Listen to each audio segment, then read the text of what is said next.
Hello friend, જય શ્રી કૃષ્ણ. હું હેનલ પટેલ કાના કિચનમાં તમારું સ્વાગત કરું છું. તમે ઘણી બધી પંજાબી સબ્જી ખાધી હશે કે ઘરમાં પણ યુનિક સબ્જી ટ્રાય કરતા હશો, પણ આજે હું એકદમ સરસ રીતે એકદમ tasty hotel style smoky cheese કોર્નની સબ્જી બનાવી લઈશું. તો એકદમ સરસ એવી બનીને તૈયાર થઈ જશે. આ સબ્જી તમે એકવાર બનાવી લીધી તો ઘરે વારંવાર બનાવશો, એ મારી ગેરંટી છે. તો ચીઝ કોર્ન સબ્જી બનાવવા માટે અહીંયા મેં આ રીતે 2 મકાઈ લીધી છે. મકાઈને ઉપરના ફોતરાનો ભાગ કાઢી લેવાનો છે અને એના રેસાનો ભાગ કાઢીને મકાઈને સારી રીતે સાફ કરી લેવાની છે. મેં અહીંયા 2 મકાઈ લીધી છે. હવે આ રીતે એના ટુકડા કરી લેવાના છે, વચ્ચેથી 2 ભાગ કરી લેવાના છે અને મકાઈને આપણે બાફવાની છે. તો એ વાતનું ખાસ ધ્યાન રાખવાનું છે કે જો તમે કુકરમાં મકાઈ બાફશો તો એના દાણા છે એકદમ ચપટા થઈ જશે અને આ રીતે કોઈ પણ વાસણમાં તમે મકાઈ બાફશો ખુલ્લામાં તો એકદમ સરસ એવા દાણા છે એ ફૂલી જશે. તો પાણી ગરમ એડ કરી દેવાનું છે અને પછી ઢાંકીને 7થી 8 મિનિટ રહેવા દઈશું. તો તમે જોઈ શકો છો મકાઈના દાણા એકદમ સારી રીતે ફૂલી ગયા છે અને મકાઈ આપણી તૈયાર થઈ ગઈ છે. બસ હવે ઠંડા થઈ જાય એટલે એને દાણાને આ રીતે આપણે કાઢી લેવાના છે. તો બધા જ દાણાને મેં અહીંયા કાઢી લીધા છે. દાણા જોઈને તમને ખબર પડી ગઈ હશે કેટલા ફૂલીને દડા જેવા અને સરસ એવા દાણા પણ નીકળી ગયા છે. તો અહીંયા હવે એક પેનની અંદર મોટા 2 ચમચા આપણે તેલ મૂકી દેવાનું છે. તેલ ગરમ થઈ જાય એટલે 1 ચમચી જીરું, 1 તમાલપત્ર, 2 નાના તજના ટુકડા એડ કરી દેવાના છે અને 2 સૂકા મરચાં એડ કરી દેવાના છે. આ રીતે બધી વસ્તુને એડ કર્યા પછી લસણ અને મરચાંની પેસ્ટ એડ કરી દેવાની છે. અહીંયા 3 તીખા મરચાં અને 4થી 5 લસણની કળીને મેં ખાંડીને લીધા છે. ખાંડીને લેશો તો ટેસ્ટ સરસ આવશે. થોડું એવું સતળાઈ જાય એટલે 1 ડુંગળીની પ્યુરી એડ કરી દેવાની છે અને બધી વસ્તુને મિક્સ કરી લેવાની છે.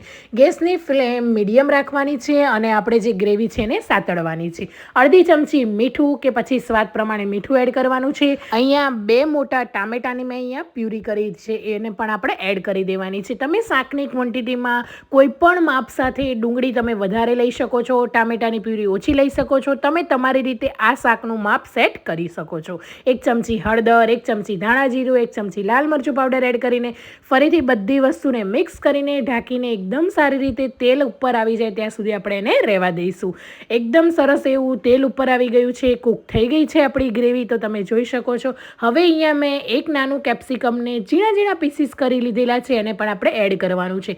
કેપ્સિકમને થોડો ક્રન્ચી સ્વાદ સરસ લાગતો હોય છે એટલે હું પહેલાં નથી એડ કરી રહી. આ રીતે ગ્રેવી સારી રીતે કૂક થઈ જાય પછી જ એડ કરવાના છે. અને હવે આપણે બોઇલ કરેલા જે કોર્ન હતા એને પણ એડ કરી દઈશું. કોર્ન પણ તમે વધારે ઓછા તમે તમારી રીતે એડ કરી શકો છો. મેં અહીંયા 2 કોર્ન એડ કર્યા છે. તમને વધારે પસંદ હોય કોર્ન તો તમે વધારે એડ કરી શકો છો અને ગ્રેવી વધારે પસંદ હોય તો થોડી ગ્રેવી વધારે કરી શકો છો અને કોર્નની ક્વોન્ટિટી ઓછી કરી શકો છો.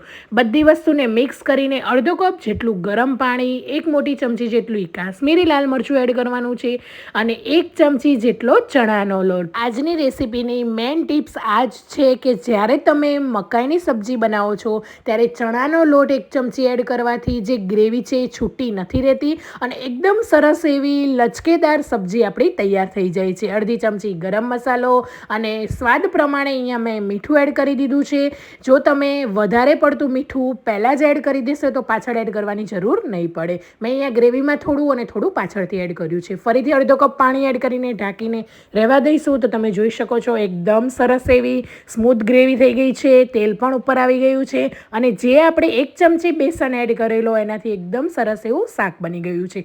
હવે આ શાકને સ્મોકી ફ્લેવર આપવા માટે એલ્યુમિનિયમ ફોઇલની આ રીતે મેં અહીંયા વાટકીનો શેપ આપ્યો છે અને ગરમ કોલસાને મૂકીને 1 ચમચી ઘી એડ કરીને તરત જ ઢાંકી દેવાનું છે અને વધારે નહીં પણ 5થી 7 મિનિટ સુધી આપણે આ રીતે એને રહેવા દઈશું. એકદમ સરસ એવો ફ્લેવર આવશે અને આ સબ્જી કોઈ નહીં કે તમે ઘરે બનાવી છે, હોટલ જેવો જ ટેસ્ટ આવીને તૈયાર થઈ જશે.